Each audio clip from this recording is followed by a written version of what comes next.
फंदे से लटकाया गया।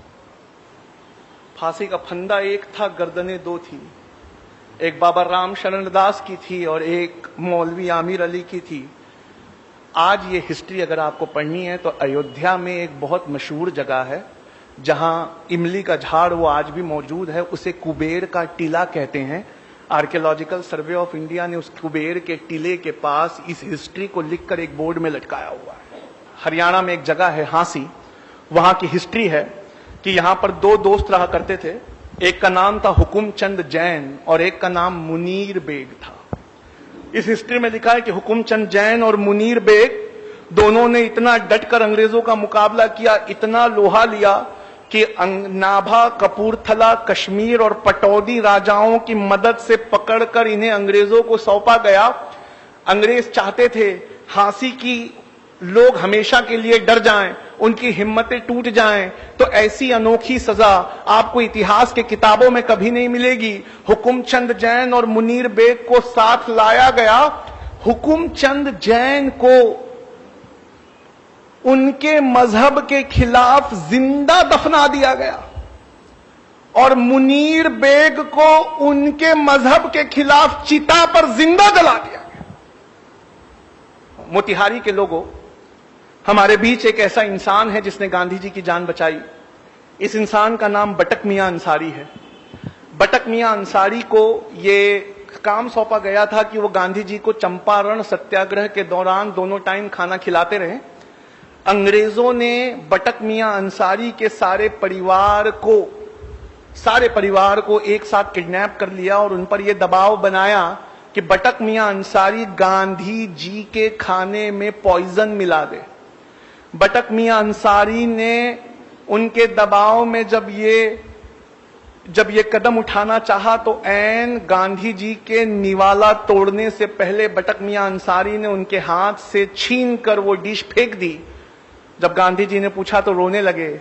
कहा अंग्रेज उद्योगपतियों ने कल मेरे बच्चे की लाश भिजवाई है, अगर आज मैंने आपको पॉइजन नहीं दिया तो एक और परिवार से ऐसा होगा जिसकी लाश मुझे भिजवा दी जाएगी। बटक मियां अंसारी ने अपने परिवार की परवाह बिना किए गांधी जी के हाथ से वो पॉइजन भरा कटोरा छीन कर फेंक दिया।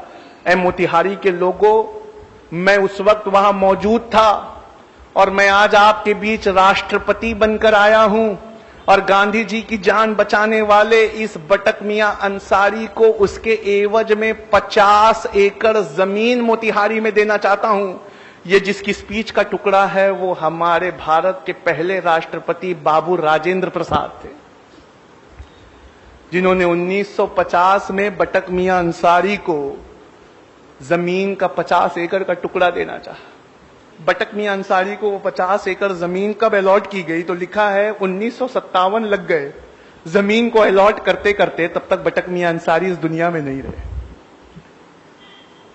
मपीला ये वर्ड है केरला के मुसलमानों के लिए। आप ये जानते हैं कि मुसलमान इन्होंने इंडिया में दाखिल अफगानिस्तान की साइड से नहीं हुए। अब रिसर्च ने यह साबित कर दिया है कि पहले मुसलमान केरला में आए थे और इंडिया की सबसे पुरानी मस्जिद जब भी आप विकिपीडिया पे टाइप करेंगे तो वो केरला में मिलेगी, अफगानिस्तान में नहीं मिलेगी। केरला के इन मुसलमानों को मपीला मुसलमान कहा जाता है। मपीला मुसलमान, इन मपीला मुसलमानों ने गांधी जी के असहयोग आंदोलन में बहुत बढ़ चढ़ के हिस्सा लिया। गांधी जी के असहयोग आंदोलन में हिस्सा लेने के बाद अंग्रेजों ने इन्हें बहुत जोर से कुचला, इतने जोर से कुचला कि क्या आप में से कोई बता सकता है जलियांवाला बाग में जनरल डायर की गोलियों से मरने वाले लोग कितने थे? 379। जलियांवाला बाग आता है, आज भी ये नाम आता है तो क्या आप इज्जत से हाथ बांधकर खड़े नहीं हो जाते?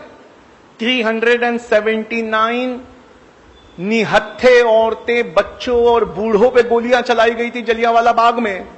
हम वो जब भी आता है हमारी आंखों में आंसू आ जाता है। आइए हिस्ट्री ले चलूं।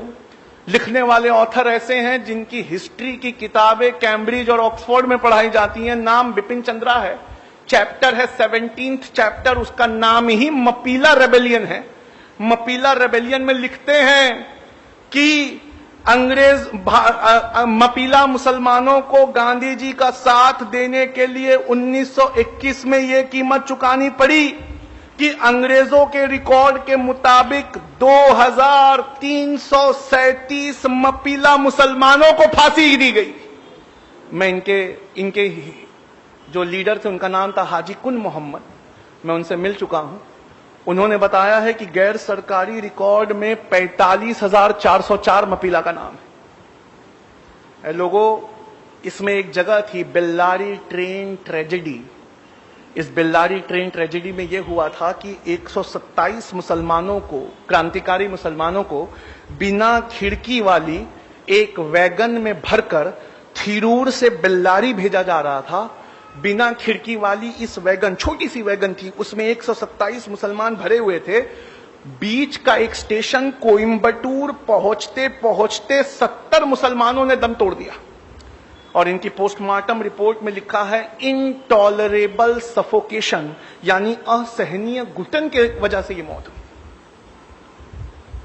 आखिरी इंसान जिसके बारे में मैं आज आपको बताना चाहूंगा वो अशफाकुल्ला खान थे।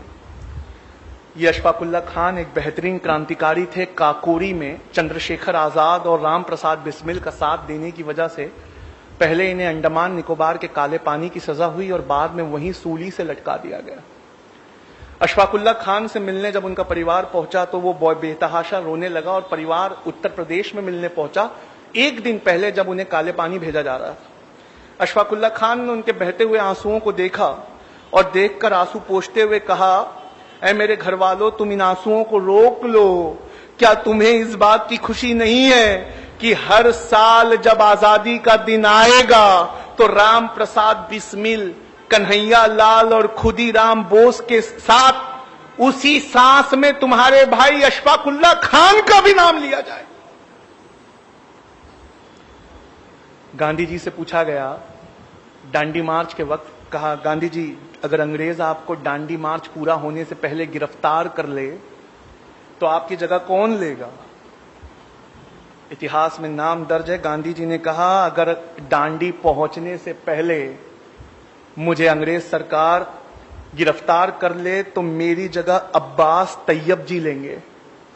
और गांधी जी कहते हैं, अब्बास देखना जब मैं जेल चला जाऊं तो तुम्हारे मुट्ठी से नमक ना छूटे। 1932 में गांधी जी को नमक आंदोलन के लिए अरेस्ट किया गया तो हजारों की तादाद में पठान निकल कर आए और खड़े हो गए। इतनी हजारों की तादाद देखकर अंग्रेज डर गए और अंग्रेज पेशावर से भाग गए। 2 दिन बाद वो गढ़वाली रेजिमेंट लेकर लौटे तो किस्सा खानी बाजार में सारे के सारे पठान टस से मस नहीं हुए। गढ़वाली रेजिमेंट से कहा इन पर गोलियां चलाओ। गढ़वाली रेजिमेंट के जवानों ने बंदूकों को लोड किया, देखा सबसे सामने की सफ में पठानों के बच्चे लगे हुए हैं और उन बच्चों के बीच उनका लीडर खड़ा था, उसका नाम था खान अब्दुल गफ्फार खान। अंग्रेज ने कहा कि ये खान अब्दुल गफ्फार खान, हथियार तो पठानों का जेवर होते हैं, तुम्हारे हथियार कहां है? कहा हमने गांधी से वादे के चलते अपने जेवर को उतार के फेंक दिया। कहा गांधी से वादा किया है, हथियार तो छोड़ो, हाथ तक नहीं उठाएंगे। ये फोटो, वहां जमा लोगों की फोटो आज भी गूगल और विकिपीडिया पे मौजूद है। सामने की 2 सफ में बच्चे खड़े और पीछे हजारों की तादाद में पठान खड़े। फिर अंग्रेजों गढ़वाली रेजिमेंट ने अपनी बंदूकें लोड की। इससे पहले गोली चलाती, गढ़वाली रेजिमेंट ने बंदूक ये कहकर फेंक दी, हमारे देश में एक जलियांवाला बाग काफी है, निहत्तों पे हम गोली नहीं चलाएंगे। अंग्रेजों ने खुद साख्ता बंदूकें उठाई, 207 लोग मारे गए। आप जानते हैं भारत सरकार ने उन्हें क्या इज्जत दी है खान अब्दुल गफ्फार खान को? मरणोपरांत यानी मरने के बाद भारत रत्न पुरस्कार से सवारा। खान अब्दुल गफ्फार खान का टाइटल है सीमा अंत गांधी यानी फ्रंटियर गांधी। उनको जो प्लाक मिला था भारत रत्न पुरस्कार, ये जो इंडिया का सबसे बड़ा पुरस्कार है, उन्हें दिया गया, जबकि वो अफगानी थे, पर अफगानिस्तान उस वक्त इंडिया का हिस्सा था। उस प्लाक में से मैं पढ़ता हूं, उस प्लाक पे भारत सरकार ने क्या लिखा है। उस प्लाक में ये लिखा हुआ है कि किस्सा ख्वानी बाजार के दिन अपनी बहादुरी, दिलेरी और गांधी जी से चलते वादे के मुताबिक हिंसा के विरोध में अपने हथियारों को फेंक देने की वजह से और 90 साल की अपनी जिंदगी में से 45 साल जेल में गुजारने की वजह से सीमांत गांधी खान अब्दुल गफ्फार खान को भारत सरकार भारत रत्न से नवाजी। डीएनए ये एक न्यूज़पेपर है जो मुंबई में निकलता है। इसके आफ्टरनून एडिशन को टाइप करिए, उस पर लिखिए मीर उस्मान अली डीएनए। गूगल पे टाइप करके जैसे ही आप एंटर करेंगे अखबार की ये पेपर कटिंग खुलेगी जिसमें लिखा है 1965 में पाकिस्तान से हो रही लड़ाई के वक्त इंडिया के पास पैसे की कमी पड़ गई थी, तो भारत के प्रधानमंत्री लाल बहादुर शास्त्री ने ये अपील करी थी और अपील कर कर ये कहा था कि ये लोगों आगे बढ़कर चंदा दो नेशनल डिफेंस फंड में। मीर उस्मान अली ये उस समय हैदराबाद के निजाम थे। उनसे जब लाल बहादुर शास्त्री की अपील को सुना तो उन्होंने फोन किया लाल बहादुर शास्त्री से, कहा sir I want to meet you, आप हमारे हैदराबाद में आइए। कहा देखते नहीं, वार चल रहा है। कहा सर उसी के जिम्मन में मिलना है, मेरे पास फोटो मौजूद है, आप असरा के व्हाट्सएप ग्रुप से जुड़िए, मैं आपको वो फोटो फॉरवर्ड करता हूं। लाल बहादुर शास्त्री हाथ मिलाते हुए मीर उस्मान अली से, क्या आप जानते हैं 1965 में पाकिस्तान के खिलाफ लड़ाई के लिए इंडिया के इतिहास का सबसे बड़ा चंदा दिया गया था। 2015 तक वो रिकॉर्ड टूटा नहीं है। इंडिया का सबसे बड़ा चंदा मीर उस्मान अली ने 5000 किलो सोना दिया था।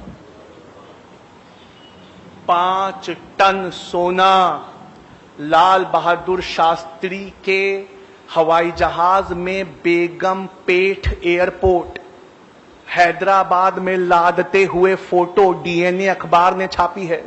और इस रिपोर्ट को अप्रैल की 13 तारीख 2015 को द हिंदू नेशनल अखबार है, उसने फ्रंट पेज पर इस हेडिंग के साथ छापा है, close fist open handed Mir Osman Ali. 5 ton यानी 5000 किलो सोना, ये वो चंदा है जिस चंदे को आज तक किसी ने क्रॉस नहीं किया। ये इस देश की हिफाजत के लिए दिया है। लोगों पढ़ लो, अगर नहीं पढ़ोगे तो कभी नहीं जान पाओगे कि जय हिंद ये नारा लिखने वाला आंध्र प्रदेश के एक मुसलमान थे, उनका नाम मोइनुद्दीन हसन हक था। लोगों पढ़ लो, नहीं पढ़ोगे तो कभी नहीं समझ पाओगे कि जिस प्लेन क्रैश में नेताजी सुभाष चंद्र बोस मारे गए उनके साथ मरने वाले कर्नल हबीबुर रहमान थे। लोगों पढ़ लो, अगर नहीं पढ़ोगे तो कभी नहीं जान पाओगे कि तुम्हारे बुजुर्गों ने क्या क्या इतिहास में लुटाया है। किसी और की कोई गलती नहीं है, उल्टा मुसलमान कौम को हिंदू कौम का कर्जदार होना चाहिए कि हमारी हिस्ट्री को उन्होंने किताबों में बचा कर रखा। हमने अपनी हिस्ट्री के लिए कुछ नहीं किया। वक्त काफी हो चुका है, मैं इस बात को अपनी यहीं खत्म करता हूं और प्रोग्राम के बाद मैं घर नहीं जाने वाला, मैं यहीं बैठा हूं। आप आके मुझसे ये सबूत देख सकते हैं। वमा अलैना इल्लल बलाग। बहुत शुक्रिया।